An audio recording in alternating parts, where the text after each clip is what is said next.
siang, selamat sore ataupun selamat malam bagi teman-teman yang menyaksikan podcast kita kali ini.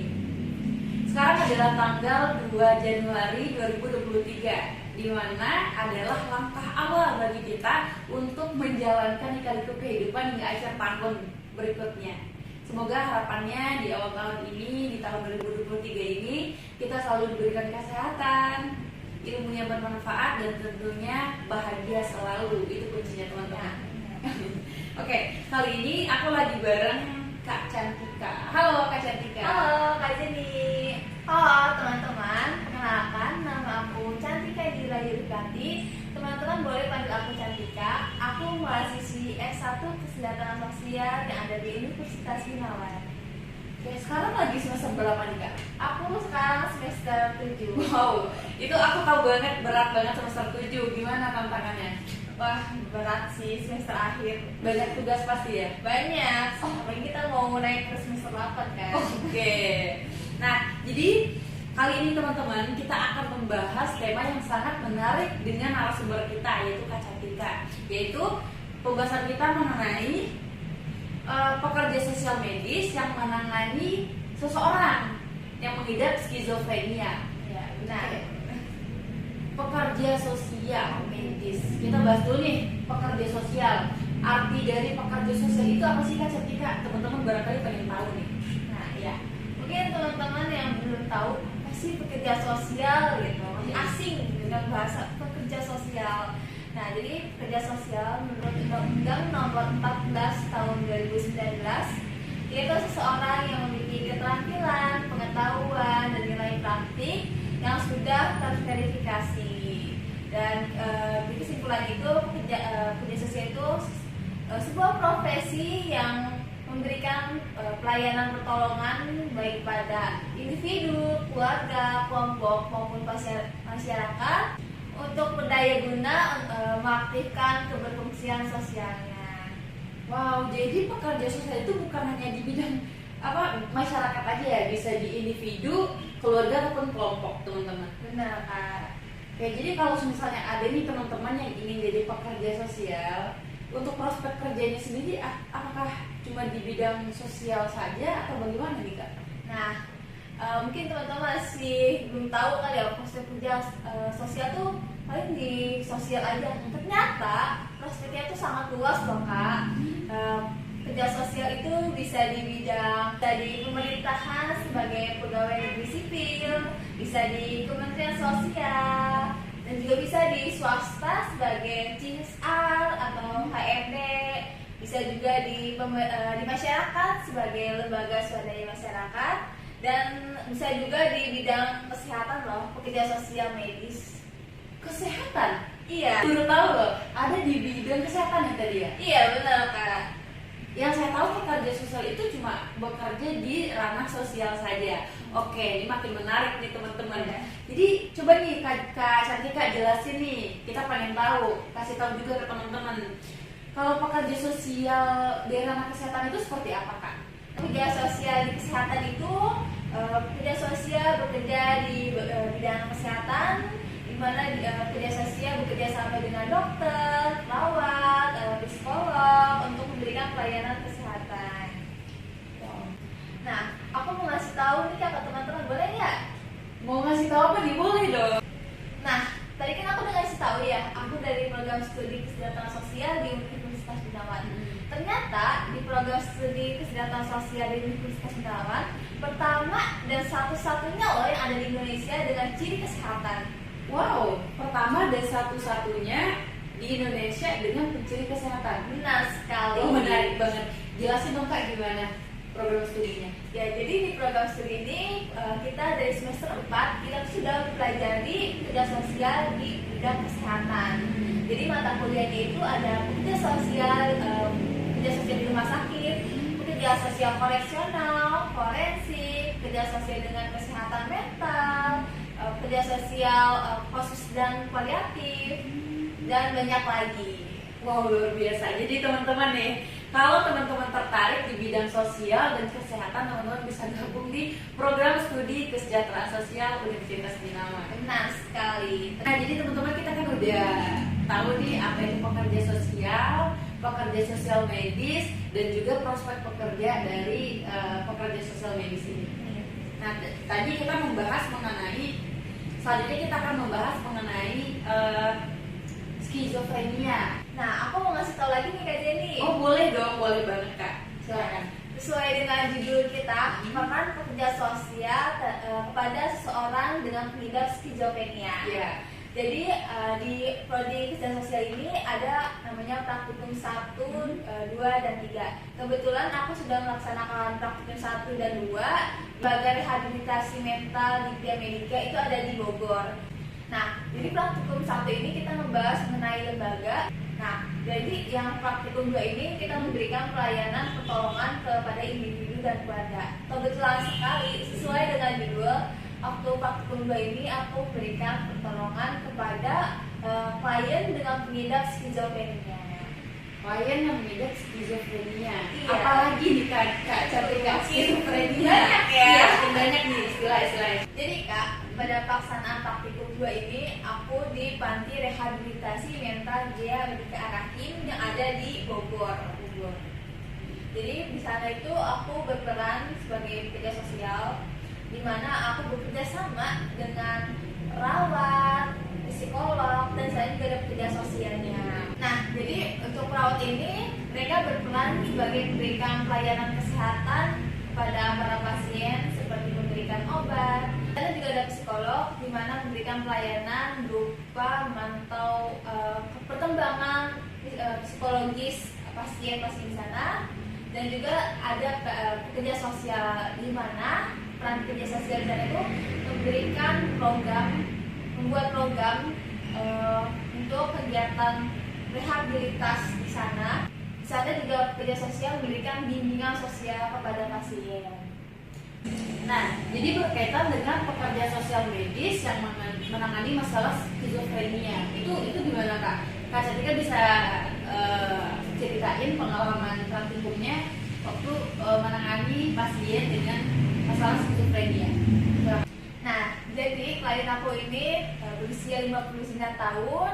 Dia mengidap sakit skizofrenia itu sejak kecil. Ketika ayahnya meninggal, klien saya ini sedih sehingga stres sehingga didiagnosa skizofrenia.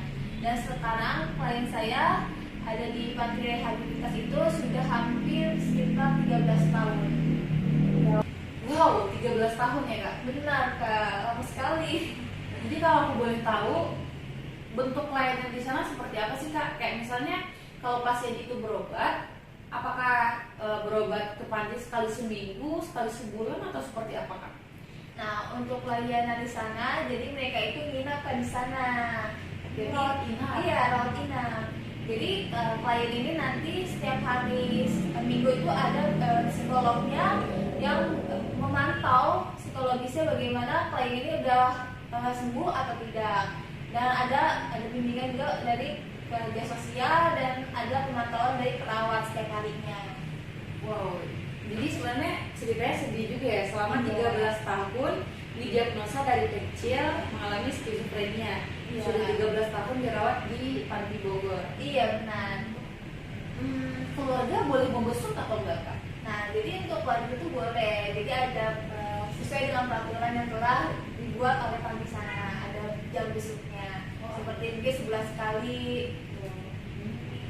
Jadi kalau untuk peran Kak Cantika sendiri dalam menangani kasus skizofrenia ini seperti apa Kak? Nah, untuk peran aku waktu di sana itu yang pertama aku tuh melakukan pendekatan kepada pasien tersebut. Bagaimana klien agar percaya kepada aku untuk diberikan pertolongan kepada klien tersebut. Setelah melakukan pendekatan kepada klien ini percaya kepada aku untuk diberikan pertolongan. Jadi aku melakukan kontrak dengan klien, di mana klien ini sebagai petanda setuju bahwa klien mau diberikan pertolongan oleh aku. Setelah melakukan kontrak, aku melihat rekam medis klien untuk melihat riwayat sakit klien.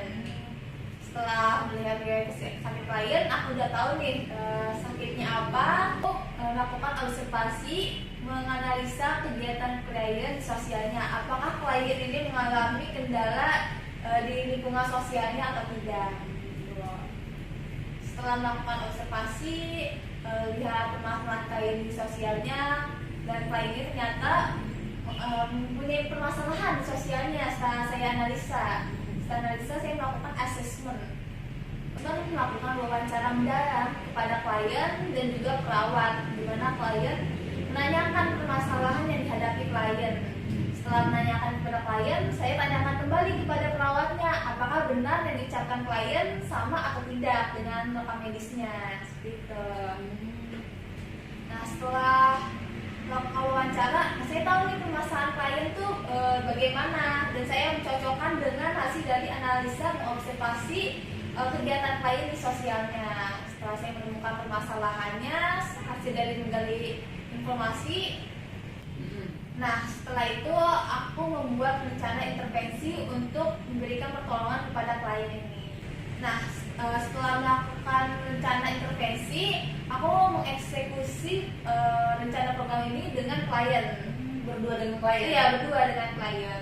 Dimana intervensinya aku mau berikan itu yaitu reward and punishment. Kenapa aku memberikan reward and punishment? Jadi permasalahan klien ini cepat sekali tersulut emosi. Jadi kalau misalnya temennya mengiseng nih, dia langsung marah. Sebenarnya marah itu nggak masalah sih buat menyalurkan emosionalnya. Yes. Namun emosional klien ini tuh sudah berlebihan gitu. Iya, kan kalau berlebihan tidak baik kan ya.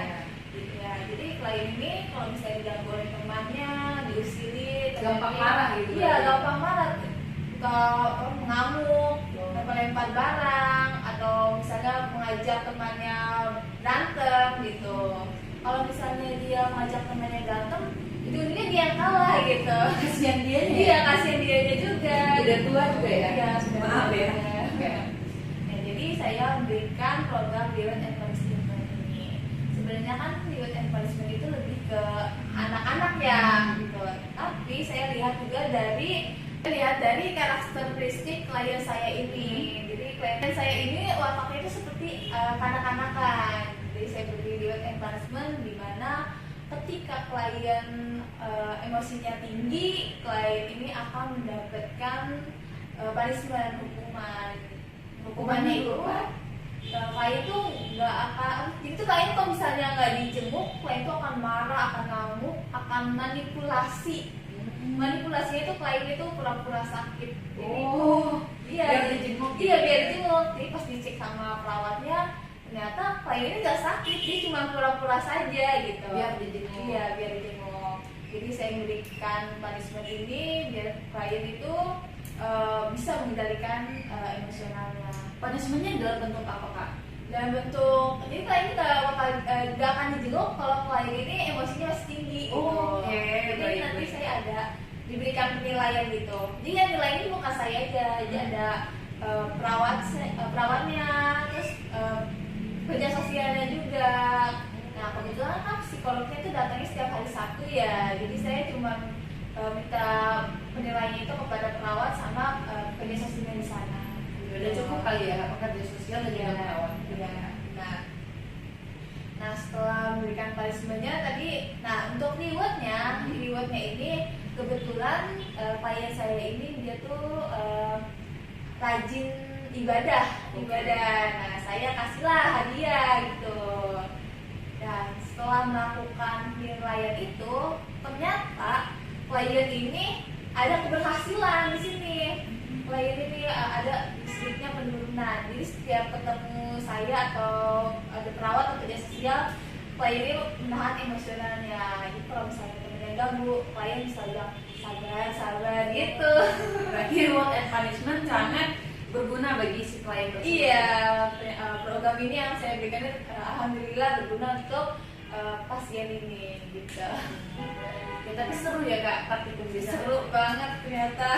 Aku kira tuh kayak aduh gimana ya gitu. Ternyata Ternyata alhamdulillah seru banget, pengalamannya luar biasa. Luar biasa. Oke, jadi teman-teman kita udah tahu. Terima kasih banyak banget Kak Cantika udah ngasih informasi ke kita. Iya. Apa itu pekerja sosial? Aku nutup dari awal ya. Iya. Apa itu pekerja sosial medis, prospek pekerja sosial, dan juga di Binawan kita belajar kita akan dapat pembelajaran mengenai pekerja sosial medis itu sendiri. Jadi bagi teman-teman, serius aku bilang jangan ragu untuk masuk program studi kesejahteraan sosial medis di Universitas Binawan. Nanti bakal ketemu kita satu semester. Kita bakal share nanti ya. Jangan ragu teman-teman, semua masuk kerja sosial. Oke baik, mungkin itu saja informasinya sudah lengkap. Makasih banyak Kak Cantika. Semoga harinya menyenangkan. Terima kasih. Saya Zeni Ranacir, pamit undur diri. Dadah.